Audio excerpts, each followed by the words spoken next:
too. It was just for a couple seconds. And nothing went off.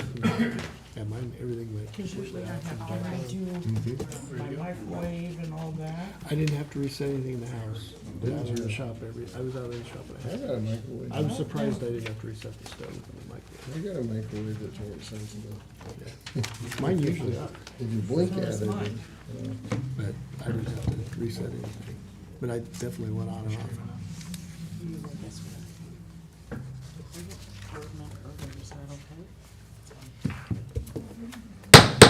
Call the Stuart Municipal Utilities Council Chambers tentative agenda, Thursday, August 13th, 2026, 5:30 PM. It's called to order. Roll call. Crawford. Here. Belden.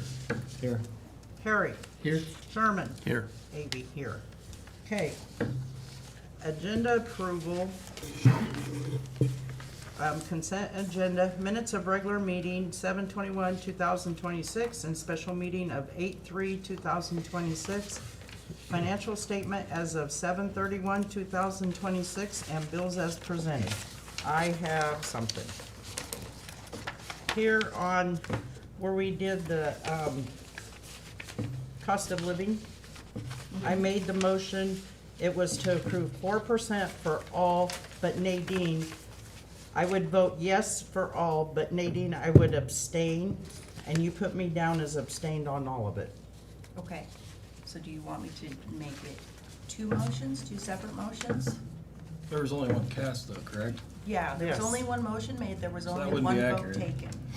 You either abstain from a motion or not, right? Right, Not part of it. Well, I only abstained from one person of it, That would take a separate motion, then, like she's saying. and we didn't. We right. didn't. So you could make a motion to rescind the motion and take a vote on it, and then you could redo it in two separate motions? Let's do that. Okay, I had a question on 8-3, if you're done with that. The 8-3 minutes, Charles, was that your motion? Was it contingent upon anything else or not? That's not what I recall from the minute, from the motion itself. Making the payments monthly versus yearly, we were trying to mimic what Winterset had done. Yeah. And make those monthly, was that, I don't remember that being part of anything else. Any type of No, caution. I don't think so. I don't think it was Okay. just. So Kim, did you take it that way? Making monthly payments. So this part, you've got if proposed employee cost sharing agreement, that, I don't remember that being part of the motion that he made that I voted on. so the agenda item was the cost-sharing agreement, it was not transfers, and so that's But it's part of the cost sharing agreement, right? Would be transfers, so it is related to that. why the motion's written the way it is. Okay, but it has nothing to do with the cost sharing agreement if. It's like this doesn't take effect unless this part is approved as well, but we already approved that at the prior meeting. Right? We went from a yearly deal in July, so we just changed it to monthly, so there wasn't an if condition with that. So, do you want to put that on the, Charlie, how would you like to handle that? So, I mean, they did make the motion to switch to monthly, but it was related to the cost share agreement. Okay, but we already approved that the month prior, and there was nothing in the minutes about that with the cost sharing agreement, it was just the annual payment. Yep. So all we did was convert it to monthly. Yeah. So this last part needs to be Yeah. taken out. We can take that part out. We'll remove that part.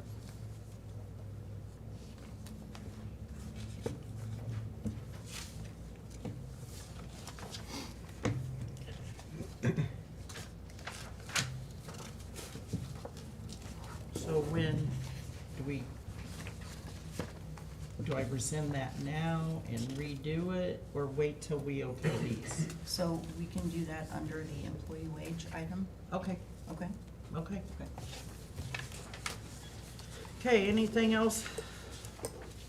If not, do we got a motion? I'll make that motion. Got a second? I'll second. Okay, how do you vote? Crawford? Yes. Belden? Yes. Harry? Yes. Sherman? Yes. Avy, yes. Okay, public forum.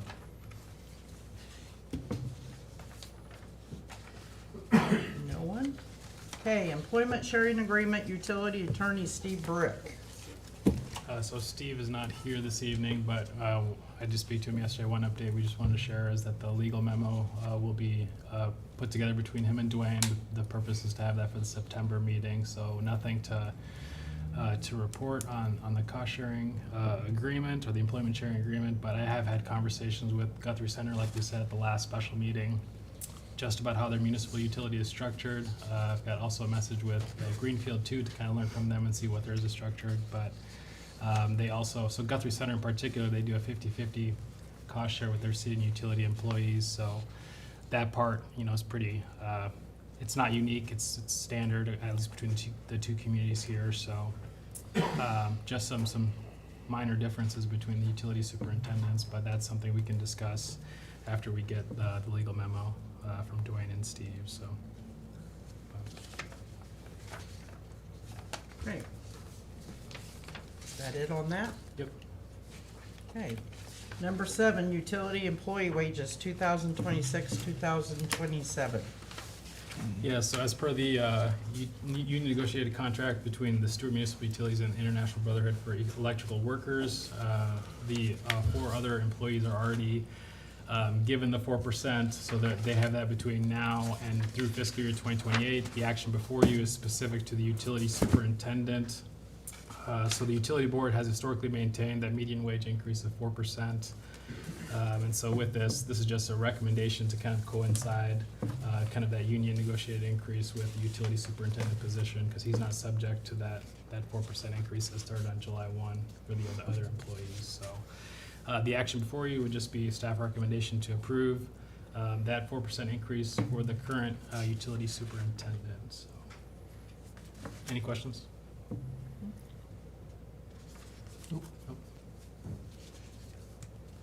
Wouldn't that have been in with last month where we approved it?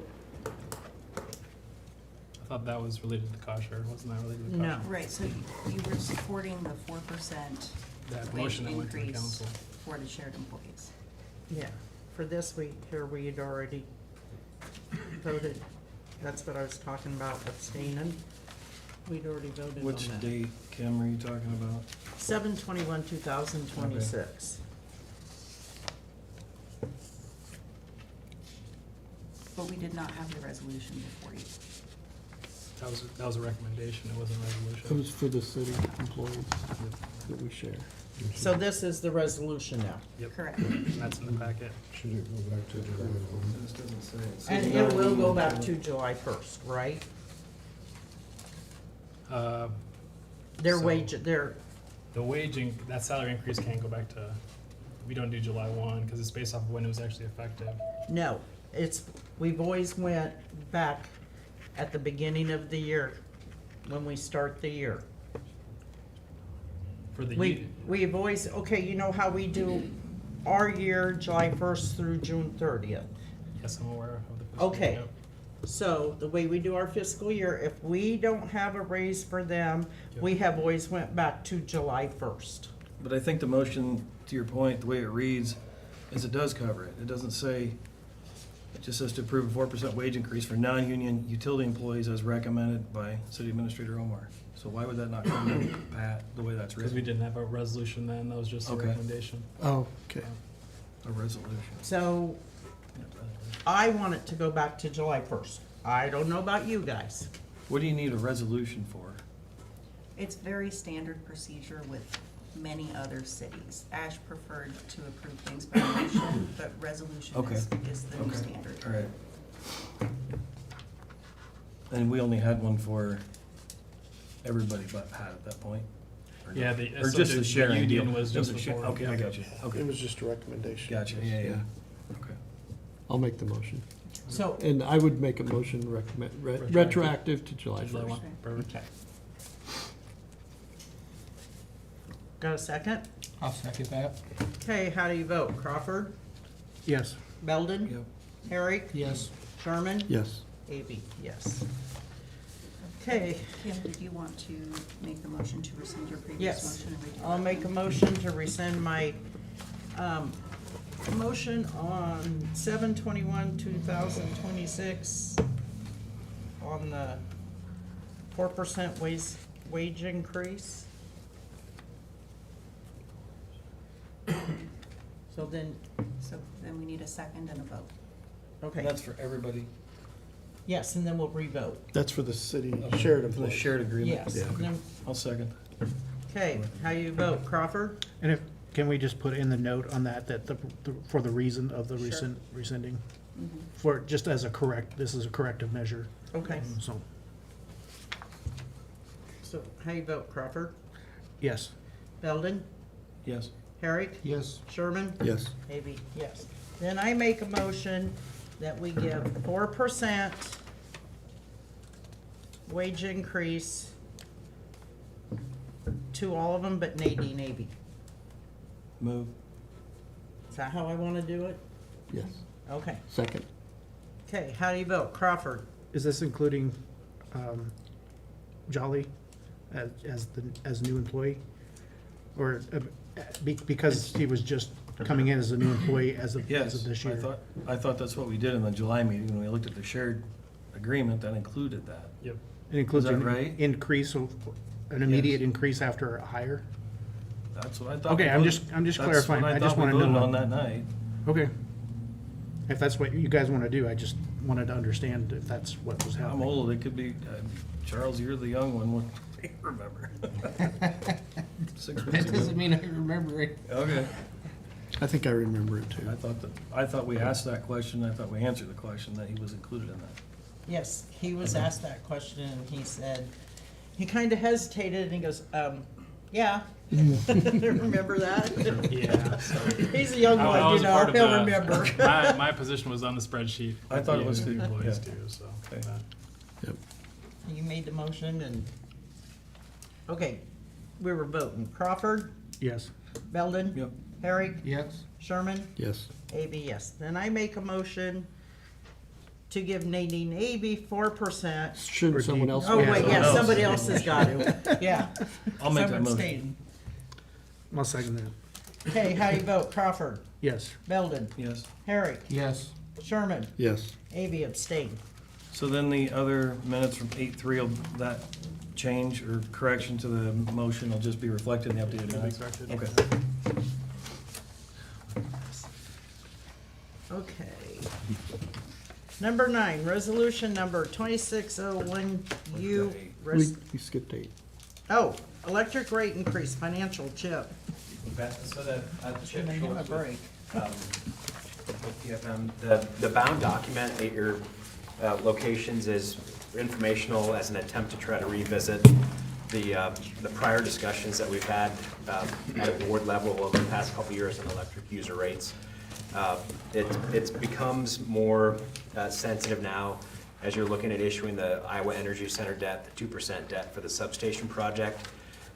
So I wanted to give some background in the handout on the covenants on existing debt, your 2017 debt, that was principally for the overhead to underground project.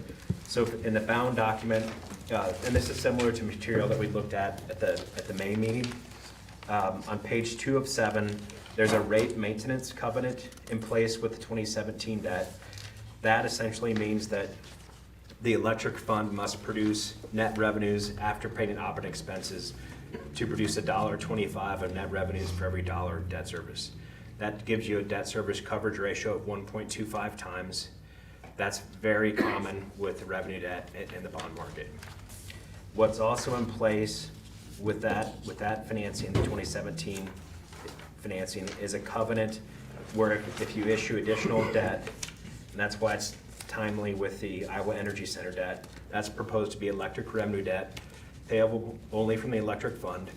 In addition, there's proposed to be the city general obligation bond issue funding a portion of that project. But you have $2.5 million approved at 2%, that's a 15-year debt term. That requires that there be a user rate adjustment. So we have to, what's intended tonight, I guess, is just an overview, not asking for any action. I need to do a little bit more work on refining the analysis to bring the board options, either to your September meeting or, not popular at this time of year, but a late August special meeting. So you can give consideration to what timing you might want to do for that. We, just as a recap, we have to close that Energy Center debt by December 1st, or we lose that 2% money. And just kind of a recap of the substation project, the total cost is estimated at 5.6 million. You've got 2.5 million from the Energy Center debt. You have roughly, I think, still 500,000 of proceeds from your 2017 electric revenue debt. That's the dollars that should be spent first on that project. Those bond proceeds should be spent within 3 years from the closing date of the bond issue. So that means it should have been spent by December of 2020. So just please spend those first and get that out of the way. And you're clean to go forward with the spending the Energy Center debt proceeds after that. I think I've talked to the folks at DGR. They don't think you'll need the city, that is, if the city proceeded with the GO bonds paid by TIF for the substation, those funds won't be needed until calendar year 2028. So just kind of a timing update from that standpoint. So then would that bond have to close? It can close and it can really close in late 27 or 2028. What we want to think about is if the city does a financing for Front Street, we want to be sure that the combined debt in a calendar year is 10 million or less. I don't think we have a good feel for where Front Street stands. So just we want to balance that the tax exempt debt in a calendar year is 10 million or less. That allows the debt to be bank qualified, gets you lower rates on the debt, is the kind of the bottom line there. So, Gonna be any interest rate issues between now and then? absolutely, you bet. So on page 3 of 7, that lays out, that includes the existing debt, the 2017 electric revenue debt, and the proposed 2% Iowa Energy Center debt in the center of the page. When you combine the annual debt service on those two bond issues and apply the 1.25 times debt service coverage ratio, that's the parity test or additional bonds test that you need that's in place with the 2017 debt. Again, that's common with the revenue debt in the bond market. The utilities electric fund has to produce in the far right column P, roughly $760,000 of net revenue for debt service at the peak year in order to meet that parity test or additional bonds test. So first gross revenues of the electric fund, then operating expenses, purchase power, employees, that sort of thing, regular maintenance, then revenues for debt service, and then debt service is paid. That net coverage ratio has to be 1.25 times. What we have then on the following page is the historic listing of the electric fund's net revenue for debt service. That's listed on row 26 at the bottom of the page. For the most recently completed audited year, June 30, 2025 year, that was $567,888 at the bottom right of the page. So something to consider, your electric fund has just roughly about $4 million of cash on hand in the bank. 500,000 of that will be spent for the substation project. That takes it down to 3.2 million. It's 3.7 million, sorry. If there's additional spend down of that electric fund cash on relating to the electric fund transfer to the city general fund, relating to using TIF, that's proposed, that was agreed upon is 500,000. There's an additional 400,000 for shared services between the utilities and the city. I would assume that would be split between the water fund and the electric fund, so 200,000 each of that 400. So electric will also spend, if you go that route, 500,000 plus 200, another 700,000 of cash. So can we take the 500, if we're doing a pilot or whatever that's gonna be called, why can't that come out of the water fund to keep, so we don't drop so low in one fund versus the water fund, since we just did a huge water project? Sure. The transfer from really was intended and presented to the city council as really relating to TIF for the substation project. And that was to compensate the city's general fund impact associated with TIF for the substation project. So to me, that points it clearly to being paid from electric. Okay, but if The shared services, to me, that seems fair to split it, but maybe that can be moved one way or the other. So more from water, less from electric. And you might have an argument to do that because a lot of I'm thinking back here, The housing projects, a lot of that related to water services, if I remember right. Those are in your service, All Saints is in your service territory. I'm not sure which of the phases right offhand. So you might be able to argue that that relates more to the water utility, the shared services, 400,000 versus electric. Because I think, Pat, only All Saints was in your electric service territory, none of the others. Yeah, Okay. So that's just kind of a little bit of a recap where we are at and some of the considerations. I'm just going back to that, if we're going to deplete the electric fund by, you're up to what, $1.5 million easily? 500, it's 1.2 million if Yeah, you go that so- route. If John would be able to put the legal language together to make that amicable to use the water fund more so, is that something worth asking so we don't drain, you know what I mean, we don't For the disproportionately. shared services? Any of it, if we're required, what type of flexibility we would have to I do think the that? substation has to be electric. There's no reason to use, they can't justify using water for that. Okay, I didn't know. The other shared services, I don't know if Dorsey necessarily has a role in that. You might run that by Steve Brick. I'm not sure. Gotcha. You don't run across situations like that too much, so that's kind of open to discussion perhaps. So what we need to get to on page 5 of 7, and this, just please don't, this is an initial rough draft, so please don't take this to the bank. In the middle column of numbers, so at the bottom center of the page, you see the gray shaded row. The electric fund would need to produce roughly $765,500. That's similar to the number on the prior page of net revenues to produce sufficient net revenues for that to meet that 1.25 times coverage. That's a little bit of a change from your electric user rates. Some offset to that will be the franchise fee expense and savings is, I think, how we're looking at that. And then potentially some other cost benefits that you're gonna get from the lower debt service. But I think I've basically already factored that in with the Iowa Energy Center debt. So I think the franchise fee is the key item that you might see some offset to that user rate adjustment. But this is just pretty straightforward facts. And we can see if there's a way where we can layer in the franchise fee savings, the expense reduction to offset some of this. But this is, it's probably not gonna be too far off of what this sets forth. Chip, do you want to kind of dig into that 1.25 and with our recent, was it at least the last 3 audit findings and what that means for That's future right. financial conditions? So if you look at I know it's at least the past 3 audits, and I had an excerpt of this in the May presentation. The audit, your CPA for your annual audited financials has pointed out that you're not meeting the rate maintenance test relating to the 2017 electric revenue debt. That's the test outlined on page 2 here. You're already at a point just with the existing 2017 debt, nothing counted for the substation at all, where you're needing to do a rate adjustment.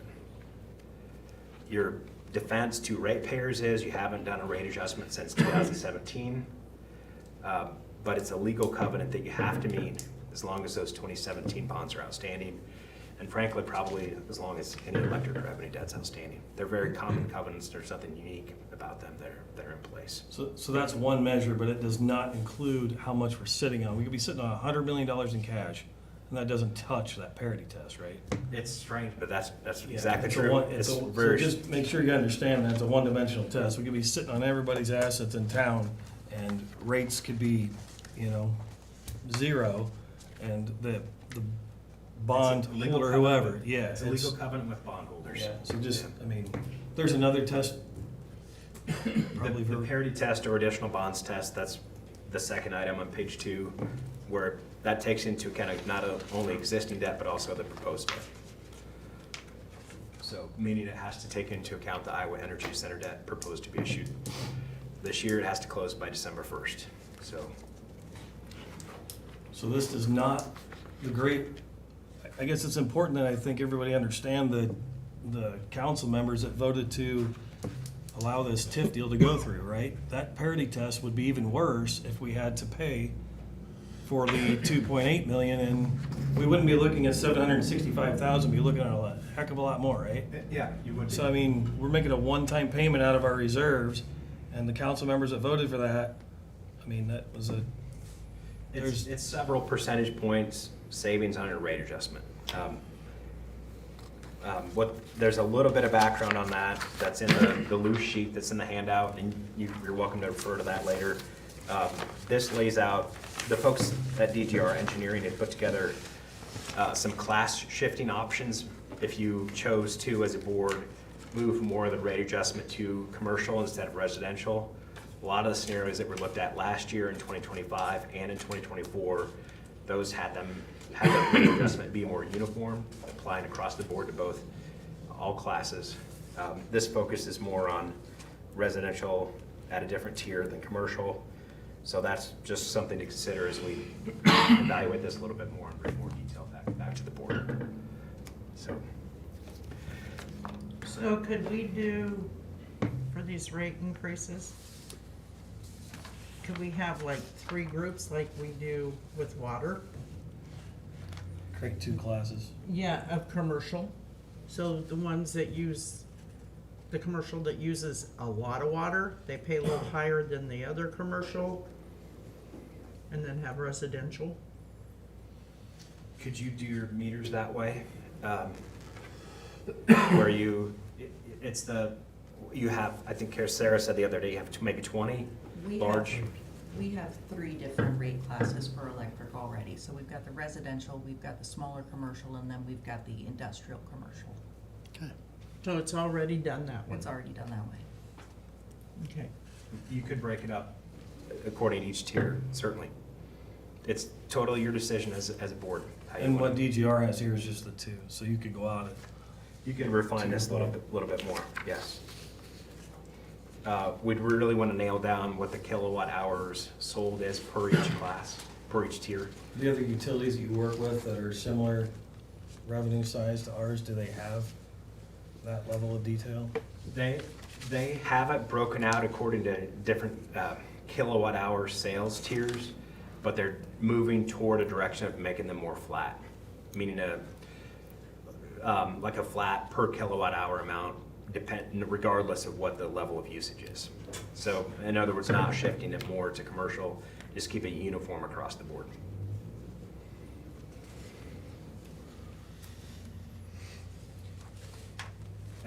So I know the board's talked about your purchase power cost from SIPCO.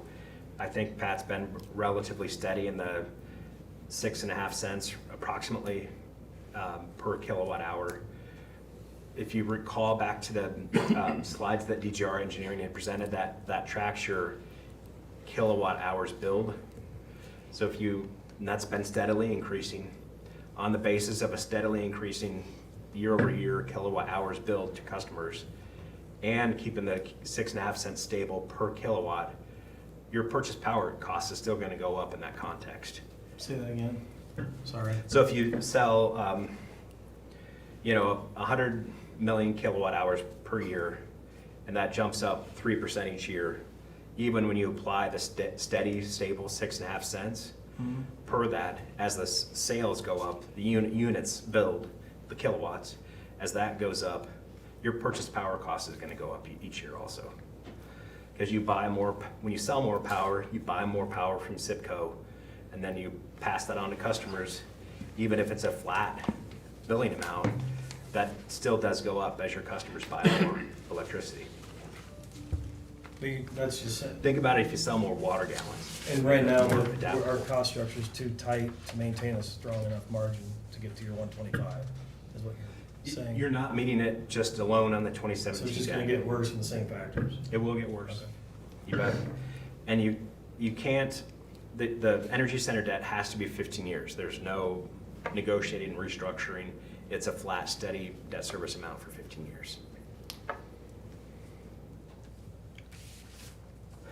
The only other, your 2017 debt is currently callable. The rates in the bond market today are about the same as that debt issue. with the issuance costs, if we did a refinancing simply for restructuring purposes only, there's going to be a net cost to the electric fund, but that might help offset or lower the user rate impact for the customers of the electric utility. But I'm interested in that because of that number that we're looking at least understanding it. How much, what percentage that would save as far as a rate increase. What was the 2017 infrastructure? it was the overhead to underground project was the primary purpose Okay, of it. so the life of that bond, those can't exceed 20 years, right? It's in this handout. Okay. So it's on page 3 of 7. So how many years do you stretch? It goes out to 2034. So it was issued in 2017, goes to 2034, so it's a 17-year structure. That first payment in column D, the principal column, that's been paid in March of this year. So deduct that off the $3.1 million shown in this table. The principal outstanding is roughly $2.8 million at the present time. So maybe how long you would recommend to stretch that out for a reasonable? If you add more than 3 or 4 years, it's gonna be a painful cost, but maybe look at that and see what that can adjust to your user rates to. What, are you guys open to looking at that with us? To offset the catch-up game we're playing? I would be. What's the reserve at right now? The total cash on hand, you mean, for the electric fund? Yeah. It's, I think, roughly 4 million Yeah, 4.4 in that million. range. And how well is that working for us right now? You mean what's the return on it? Yeah, I mean, we're I don't we're know. holding all this, I'm just There's wondering, we're holding this debt and we're holding this cash. Is there some metric in there that says, hey, we should pay down some of this release it sooner, and that helps us in some way? Your annual revenues are roughly a little over $2 million a year. I would try to keep at least 75% of that amount in unrestricted cash in hand, so $1.5 million in round numbers. So you have other separate funds that are accounted for aside from that amount. So, which there's an improvement fund for $250,000. Your audit has the best presentation of that. There's a debt service reserve fund of $400,000. If you do that restructuring and we do it as a bank placement, you might be able to avoid that reserve fund. So that might help your cost efficiency on the restructuring become more viable or become less painful if you do the restructuring route.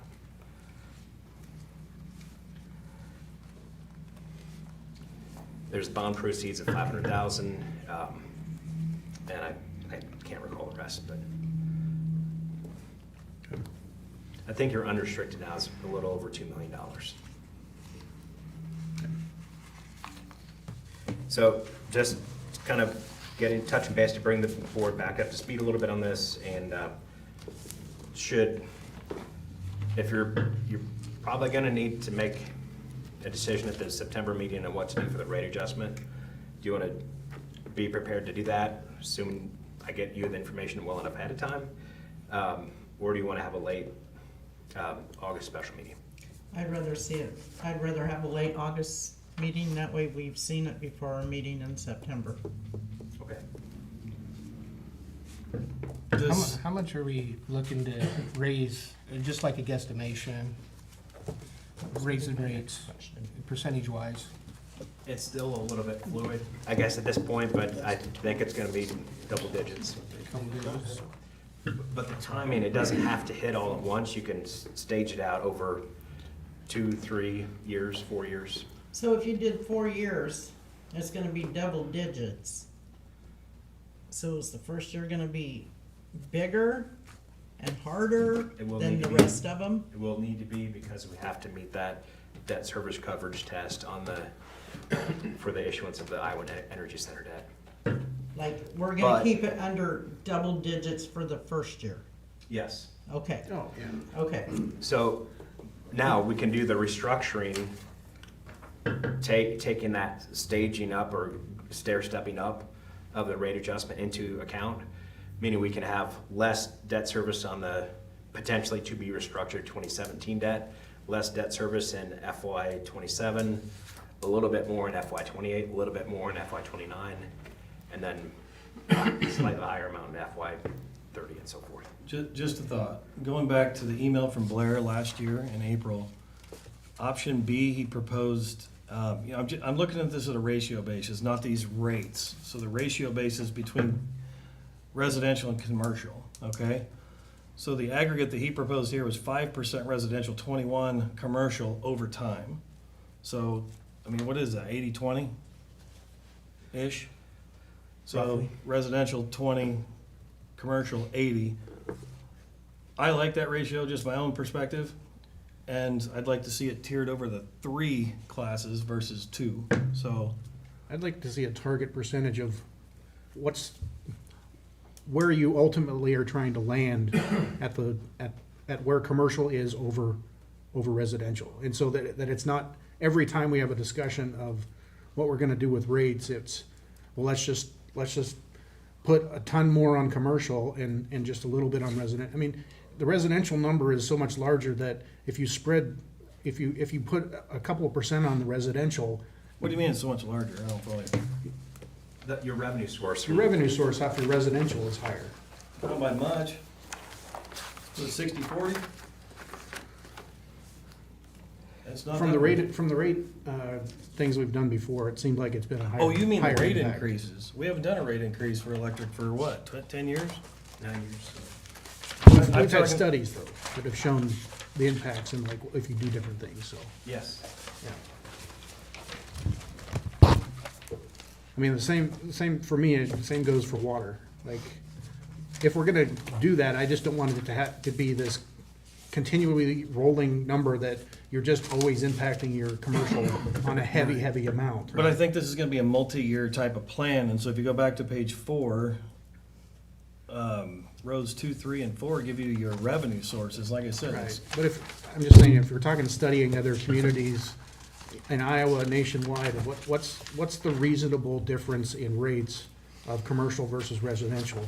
And I'd probably like to be in that reasonable range of what's being done in Iowa nationwide and not get into this where we don't have parity with other places and we're charging our commercial way higher than anybody else. But I don't think we're doing that since we haven't raised rates in 10 years. I mean, I don't think we've factored that in. I'm just looking to not apply this as much to our residents because a lot of this growth and the sizing of the substations is going to be based off of commercial development. So, I mean, I got an item on here to talk about later that's that. And so, I don't know, that's just me. We haven't looked at this since I've been on this board as far as rate increases, and so Yeah. that was, Yeah, I'm not saying I'm against that. I am in favor of having a difference between the rates. I just want to have some sort of policy in place of what we're actually targeting. Each time we have this conversation, a new project comes along, that we're within the reasonable range in Iowa nationwide on what people are doing with the differences in rates between commercial and I residential. wouldn't want to get too far out of balance, I don't Yeah. think, between, yeah. so we haven't even seen what the rate, Right. the third rate class is for the commercial. So to me, that's what I'm getting at. I guess, this guy's gonna be spinning in circles if we give him 100 different scenarios. So that's what I was trying to get at is, what is our suggestion for a framework? So he only has a couple of things to go back to prepare, and that was, I do one scenario that has the restructuring of the debt, another that's just uniform across the board to both residential and 2 commercial classes, and then another that weighs it more on commercial. However that's done, we'll see, but I think we can focus it on 3, and then we'll have to kind of consider if you do the restructuring and a combination of one of the other 2, we'll work through what that would look like if you do a kind of a hybrid approach, so.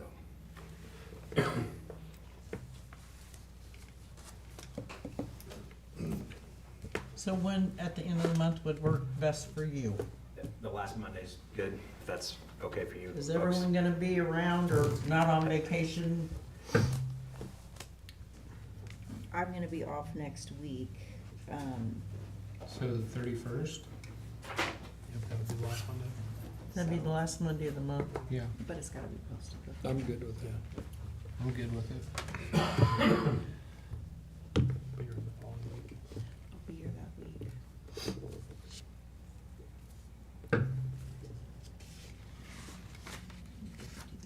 Can someone else post I it? think we can do it. Yep, we can do it. The 31st will work. Okay. What time? 5:30 or? Same time as normal? Same time. Okay. 5:30? Okay, thank you. And then our regular meeting's 10 days later, is that enough time between the special and the regular? And You'll just, if you give direction on the 31st, that should be enough Okay. time. I guess I'd like to see this from Blair's option B. That would be one of the scenario splits that I'd like to see. Just so to reduce the number of scenarios he's having to work on. To me, for this carries us out 5 years. Whatever that increase is, obviously it changes from here, but the ratio doesn't, right? So, I guess. Most likely, yeah. Okay, thank you. Thanks, Chip. Thank you. Do you need us to vote on that? No, that's, you can consider it next time. Just feedback is really, unless you want to formalize I'm it. talking about number 9. Isn't that the same thing or not? What's number 9? Sorry, that's the resolution. Oh, yeah, that one needs to be voted All on. right, sorry, separate issues. Just sets the public hearing for the financing. Okay, number 9, resolution number 2601U, resolution fixing a date for a public hearing Thursday, September 10th, 2026, at 5:30 PM at City Hall on a proposal to enter into an electric revenue loan agreement and to borrow money thereunder in a principal amount not to exceed 25 million, right? 2.5. 2.5 million. I don't know that big money. So moved. Second. Okay, how you vote? Crawford? Yes. Belden? Yeah. Harry? Yes. Sherman? Yes. Amy, yes. Okay, number 10, city administrator reports. So going into the packet, starting on page 1, just wanted to go over the financial statement here. So we ended the fiscal year, so 2026 at $7,403,485. But at the end of this past month, so ending July 31st, total cash increased by about $88,000 to $7,491,411.49. Page 2, you'll see the 80% electric franchise fee. That's part of that cost sharing agreement with the city for the city's employees. So that's $8,207.61 just for the month of July. And then also on page 2, you'll see the water revenue sinking fund, that monthly transfer or disbursement there on page 2. So under water revenue bond sinking, and that's a monthly uniform amount of $19,057. But the franchise fee, just want to make sure that's keeping pace with our original budget amount of $90,000. So there's nothing out of whack with that amount. So it's pretty consistent with last year's actuals. On the year-to-date summary here on page 3, again, that's where you'll see, again, I mentioned the planned water revenue bond sinking transfer. And then the monthly here on page 4, that's going to match the year-to-date. We just had 1 month of financials. And then on the final page here on the report changes, we do have 3 delinquent accounts, as you'll see here.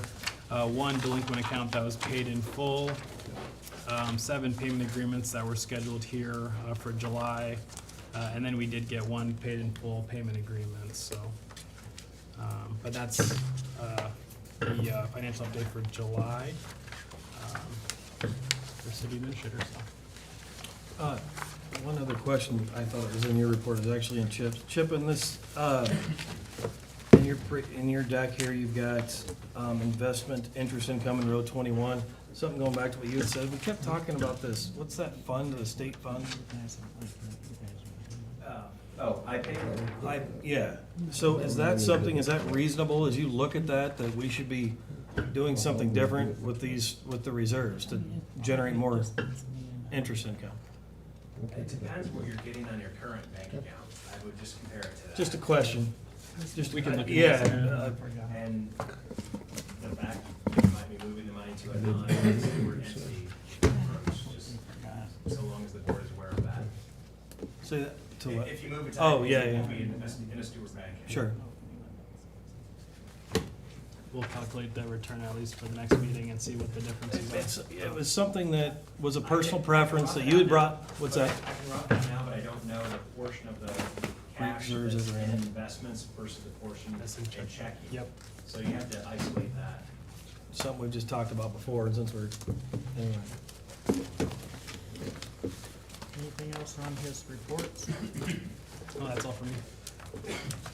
Adjourn.